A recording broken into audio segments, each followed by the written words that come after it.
seu carro blindado lhe bastava. Quem pode pretender intentar contra o dignitário? Dentro daquela sequência de pensamento que a gente disse, desenvolvemos o nosso esquema de segurança para proteger contra um conjunto de ameaças previsíveis.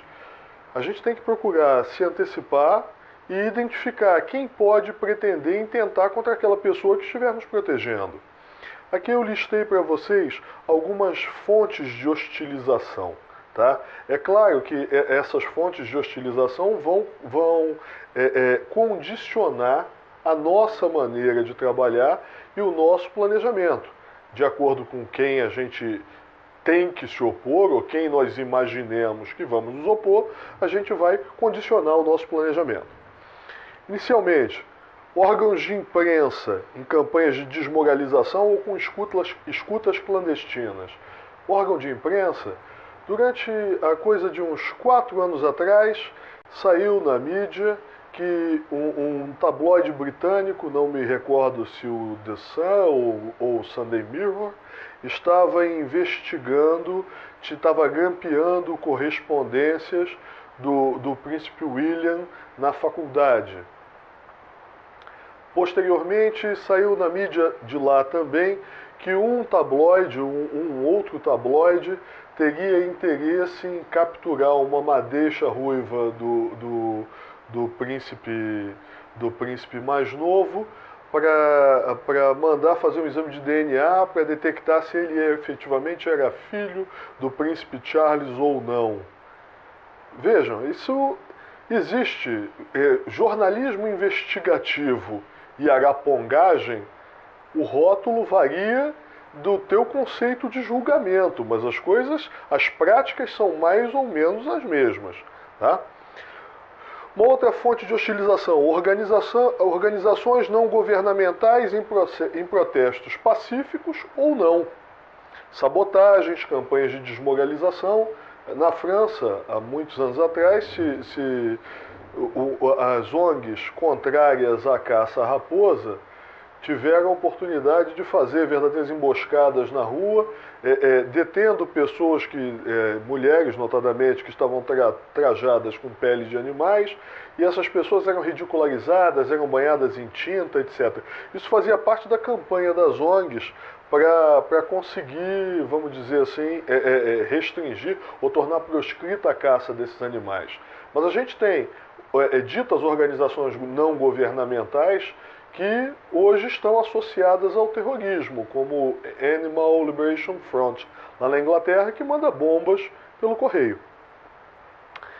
Quem pode pretender intentar contra o dignitário? De repente, um desafeto pessoal. Aquela pessoa que você sabe que não gosta do seu dignitário, não gosta dele, tem bronca dele, e você tem que estar focado que essa pessoa pode pretender intentar.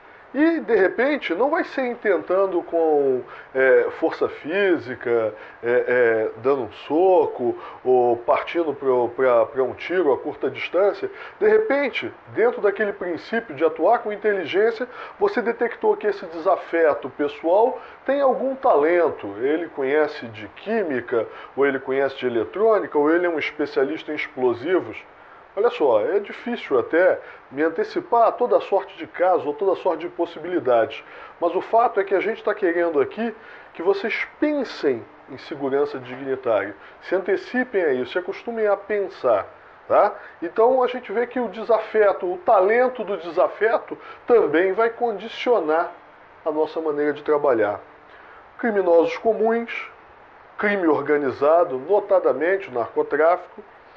E aí descamba para organizações terroristas ou órgãos de inteligência de governos estrangeiros. Muitas ações de eliminação física de dignitários já foram tentadas por órgãos de inteligência. Existe um histórico enorme de ações. O governo de Cuba imputa diversas tentativas de assassinato do líder Fidel Castro aos órgãos de inteligência do governo americano. A gente tem uma situação em Bruma, na Ásia, em que um mausoléu em homenagem a ex-combatentes da Segunda Guerra Mundial foi explodido na década de 70, meados da década de 80, foi explodido por comandos da Coreia do Norte e vitimou dignitários da Coreia do Sul. Existe todo um histórico de ações em nível de serviço secreto e essas ações podem vitimar aquelas pessoas a quem nós estamos empenhados em proteger. Como hoje, aqui no Brasil, eu vejo que uma das formas, uma das correntes, um dos meios de hostilização mais perigosos é o crime, talvez nem tão organizado quanto eles pensam que é, mas por certo, bastante potencialmente perigoso. Eu trouxe para vocês algumas imagens de apreensões de armamentos. Isso aqui não foi no Rio de Janeiro, foi pela Polícia Federal no interior da Bahia. A gente tem uma metralhadora calibre 50 aqui. Essa metralhadora, que estava nova, estava sendo entregue para um grupo que participa de banditismo rural no interior do estado, assalta bancos, etc. E foi capturado. Você vê a metralhadora, vê explosivo, fuzis, espingarda, rádios, granadas. Esses recursos estão hoje à disposição da criminalidade. Aqui no Rio de Janeiro, algumas apreensões de arsenais, você tem possibilidade de ver 2 metralhadoras MAG, lançadores de granada de M203 de 40 milímetros, ou um outro lançador aqui de granada de 40 milímetros, uma granada. Outras apreensões, muito letal e preocupante, lançadores de foguete M72, lançadores de foguete anticarro. Aqui vocês têm condição de visar uma quantidade enorme de explosivo gel que foi capturada no arsenal da criminalidade. Não vamos nem questionar o fato de que se a criminalidade se deixou capturar um arsenal dessa matiz, é porque eles não eram tão organizados ou tão capazes ou tão especializados assim. Mas o fato é que quem detém recursos dessa natureza, aqui granadas, minas terrestres, pode perpetrar atentados potencialmente muito violentos. Pode perpetrar atentados que vão dar muito trabalho para prevenir. A gente fala em crime organizado e a gente está vendo hoje algumas tendências que são tendências que já vêm até de algum tempo, de substituição de armamentos e equipamentos que vêm de fora por coisas que a criminalidade consegue produzir aqui dentro. Então aqui nós temos submetralhadoras, fuzis, armas de fogo aqui. Em São Paulo se produzia uma submetralhadora modelo semelhante à Ingram. A gente vê que o seguinte, a despeito do que as ONGs defendiam quando da época do desarmamento, nós sabemos que se você apenas proibisse a comercialização, a importação para o cidadão comum, isso não teria eficácia sobre o crime que pode produzir aqui sem muita dificuldade. Uma mediana oficina metalúrgica de bairro pode produzir fuzis e submetralhadoras altamente letais, altamente eficazes. A gente está vendo hoje uma outra tendência da produção de bombas de fabricação caseira. A esmagadora maioria das granadas que se apreende hoje junto à criminalidade não são mais granadas de fabrico industrial.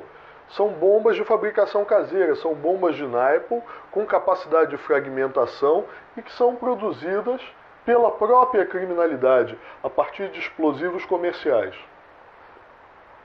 Uma outra coisa que, embora, vamos dizer assim, um outro recurso, um outro armamento, que muito embora eu não acredite na eficácia da utilização dele quando de um atentado, ele dá bem a mostra do grau de sofisticação a que a criminalidade se pretende na produção das suas armas e dos seus recursos.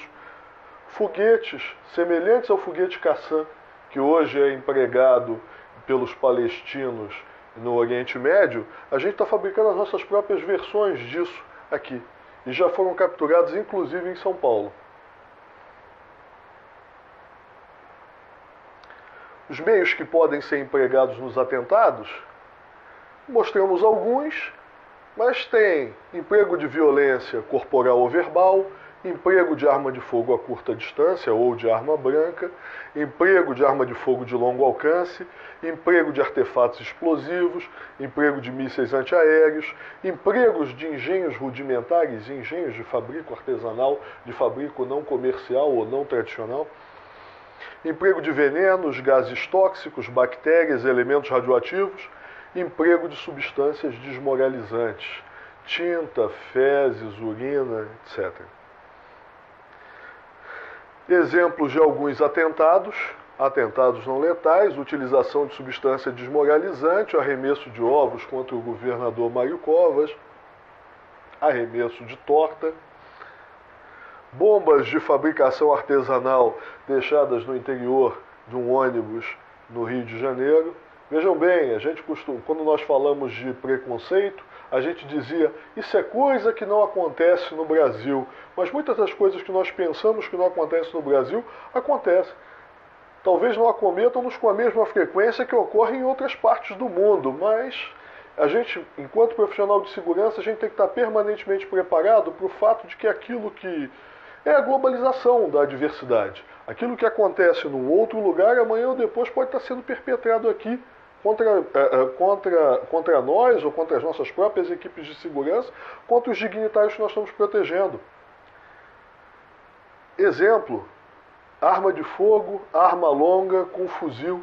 Isso aqui aconteceu quando da última eleição presidencial, a candidata à presidência do PSOL, a senadora Heloísa Helena, estava numa favela do Rio, e quando eles foram mandados o comboio em que ela viajava, a caravana, né, de carro aberto, etc., aclamada pela população, foi mandada retroceder por esse sniper do tráfico.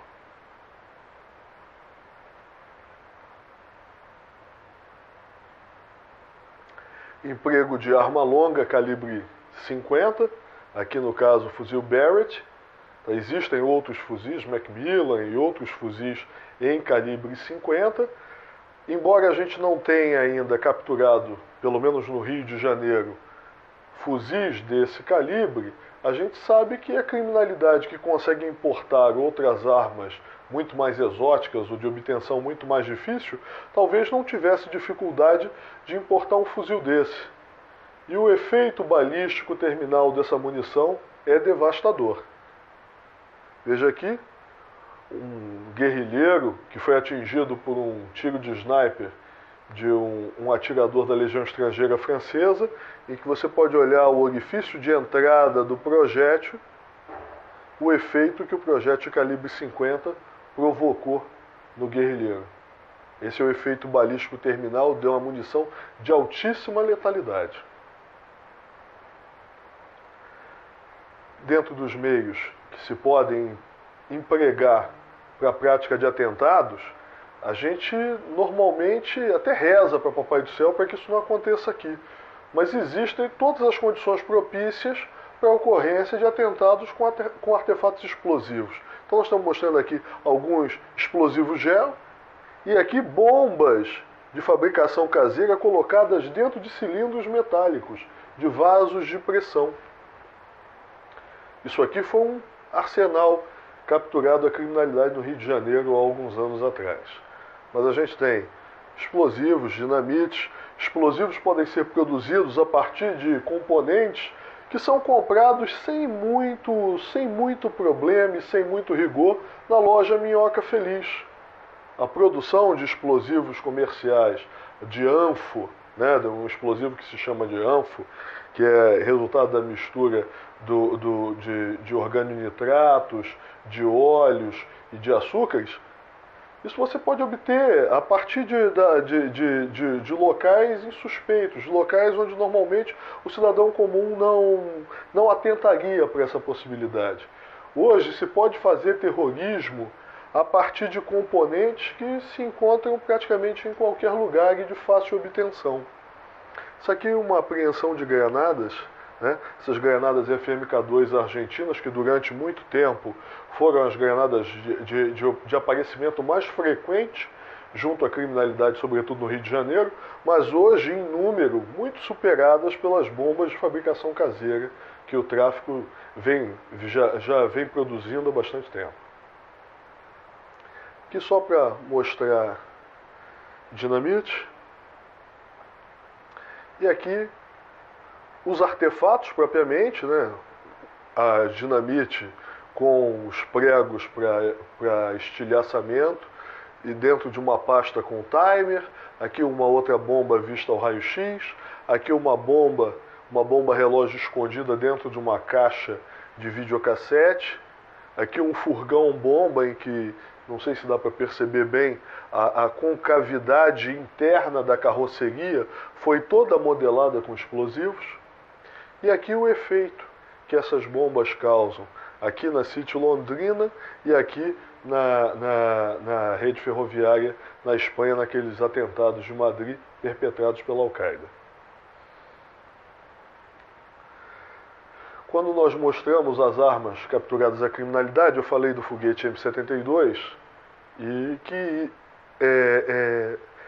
acho uma das principais ameaças a dignitários, sobretudo autoridades públicas no Brasil, porque imagina o seguinte: esse lançador de foguete aqui tem capacidade de neutralizar veículos blindados militares grandes, como viatura de transporte M113, carros Cascavel, Urutu, mesmo os carros blindados, os carros de combate principais M41, M60 e Leopard podem ser destruídos pelo emprego dessa arma aqui. E a gente tem histórico de armas dessa em condições de uso capturadas